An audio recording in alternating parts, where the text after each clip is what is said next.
തിരുവനന്തപുരം വെള്ളറട ക്ലിയൂരിൽ മകൻ അച്ഛനെ കൊലപ്പെടുത്തിയ സംഭവത്തിന് പിന്നിൽ ബ്ലാക്ക് മാജിക് എന്ന നിഗമനത്തിലേക്ക് പോലീസ്. പ്രതി പ്രജിന്റെ സ്വഭാവത്തിൽ നിഗൂഢതകളുണ്ട് എന്നാണ് ബന്ധുക്കൾ ആരോപിക്കുന്നത്. പ്രജിന്റെ മൊബൈൽ ഫോൺ ഫോറൻസിക് പരിശോധനയ്ക്ക് അയച്ചു. ഫെബ്രുവരി 5-നാണ് കിളിയൂർ സ്വദേശി ജോസിനെ മകൻ പ്രജിൻ വെട്ടിക്കൊലപ്പെടുത്തിയത്. സോഫയിൽ കിടക്കുകയായിരുന്ന അച്ഛന്റെ കഴുത്തിലാണ് ആദ്യം വെട്ടിയത്. ഓടി രക്ഷപ്പെടാൻ ശ്രമിച്ചപ്പോൾ പിന്തുടർന്ന് വെട്ടി.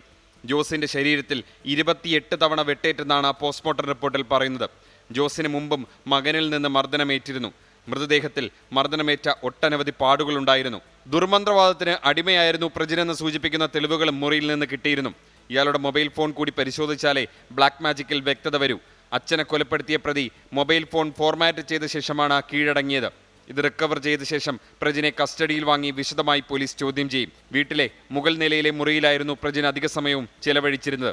ഇവിടേക്ക് മാതാപിതാക്കളെ പ്രവേശിപ്പിച്ചിരുന്നില്ല. മിക്ക ദിവസങ്ങളിലും അർദ്ധരാത്രി വീട്ടിൽ നിന്നും പുറത്തു പോകുന്നതും പതിവായിരുന്നു. രാത്രി വീട് വിട്ടിറങ്ങിയാൽ 1-2 മണിക്കൂർ കഴിഞ്ഞേ തിരികെ വരാറുള്ളൂ. വീട്ടിലെ മുകൾ നിലയിൽ നിന്നും പുറത്തിറങ്ങാൻ കോണിയും സൂക്ഷിച്ചിരുന്നു. കാര്യം തിരക്കിയാൽ ദേഷ്യത്തോടെയാണ് പെരുമാറുക. മുറിയിൽ നിന്ന് ചൈനീസ് ഭാഷയിലെ പാട്ടുകളാണ് കേട്ടിരുന്നതെന്നും ബന്ധുക്കൾ പറയുന്നുണ്ട്. 24 തിരുവനന്തപുരം.